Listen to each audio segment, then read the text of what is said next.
এই মুহূর্তে নজর রাখবো বাংলার দিকে। কয়লা খনি নির্মাণের নামে দুর্নীতি চলছে, আর সেই নিয়ে এবার সরব হয়েছে সিপিআইএম। অবশ্য দেউচা পাঁচামিতে কয়লা খনি নির্মাণের নামে দুর্নীতি করা হচ্ছে, সেই অভিযোগ তুলে ও তার বিচার বিভাগীয় তদন্ত চেয়ে সোমবার বোলপুরে সিপিএম এর মিছিল। সিপিএম মিছিলে উপস্থিত ছিলেন সিপিএম নেতা মোহাম্মদ সেলিম, বোলপুর লোকসভার প্রাক্তন সিপিএম সাংসদ রামচন্দ্র ডোম। মিছিল শেষে বোলপুর চৌরাস্তার পথসভায় হয় সিপিএম এর তরফ থেকে। রাজ্য তৃণমূল সরকার ও কেন্দ্রের বিজেপি সরকারকে একযোগে আক্রমণ করেন মোহাম্মদ সেলিম। কি রয়েছে ওনার ভাষণে শুনুন।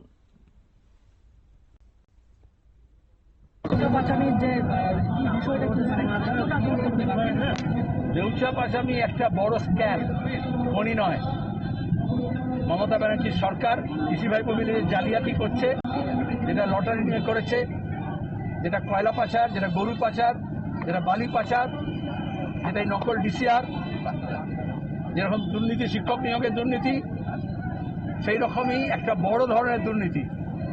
এগুলো আমরা আগে উত্তর ভারতে, উত্তর পূর্ব ভারতে, পশ্চিম ভারতে, দক্ষিণ ভারতে দেখেছি।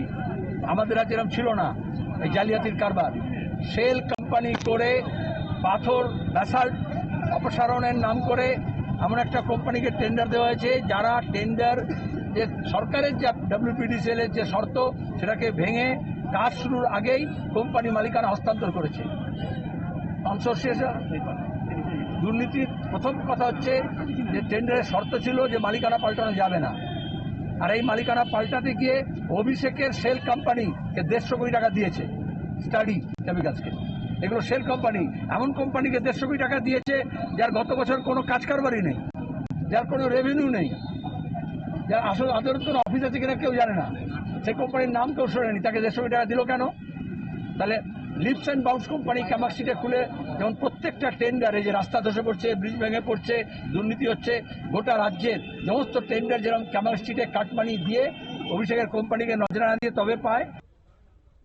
আপনারা শুনলেন মোহাম্মদ সেলিম সিপিআইএম নেতৃত্বের বক্তব্য। এবং আজকে যে তারা বিক্ষোভ মিছিল করেছে, দুর্নীতির বিরুদ্ধে অভিযোগ তুলেছেন, তাতে করে যেমন ভাবে বিধলেন বর্তমান বাংলার শাসক দলকে, ঠিক তেমনই কেন্দ্রীয় সরকার বিজেপি সরকারকেও কিন্তু একযোগে আক্রমণ করেছেন সিপিএম নেতৃত্ব মোহাম্মদ সেলিম। এই প্রসঙ্গে যাব বিস্তারিত। আমাদের সঙ্গে যুক্ত হয়েছে প্রতিনিধি শান্তনু পান। শান্তনু, কি বলবে? একেবারে দেউচা পাঁচামিতে যে কয়লা নিয়ে দুর্নীতি রয়েছে সেই নিয়ে কিন্তু সিপিএম এর মোহাম্মদ সেলিম যে বোলপুর এলাকায় মিছিল করেন এবং সেই সঙ্গে তিনি দাবি করেন যে এই দেউচা পাঁচামিতে তাদেরকে কাজ দেওয়া হয়েছিল, মিথ্যে প্রতিশ্রুতি দিয়ে বিভিন্ন সময় ভাওতাবাদী দেওয়া হয়েছে, সেই সম্পূর্ণ বিষয়টি যাতে তদন্ত করা হয় এই বিষয়ে যেমন দেখেছেন। সেই সঙ্গে পাশাপাশি যে জেলার বিভিন্ন দুর্নীতি রয়েছে সেই বিষয়গুলো তৃণমূল কংগ্রেসে আক্রমণ করেছেন।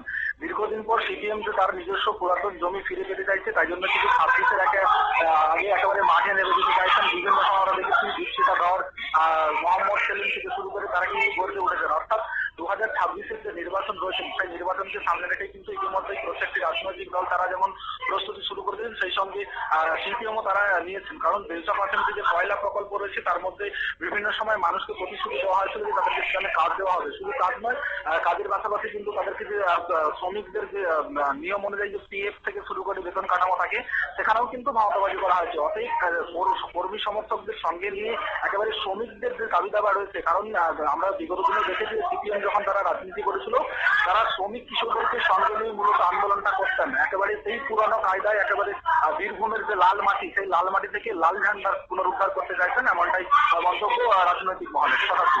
ধন্যবাদ। আপনারা শুনলেন, অর্থাৎ শুরুতে দেউচা পাঁচামি কয়লা প্রকল্পের নাম করে দুর্নীতি করছে বলে অভিযোগ করেছেন সিপিএম নেতৃত্ব।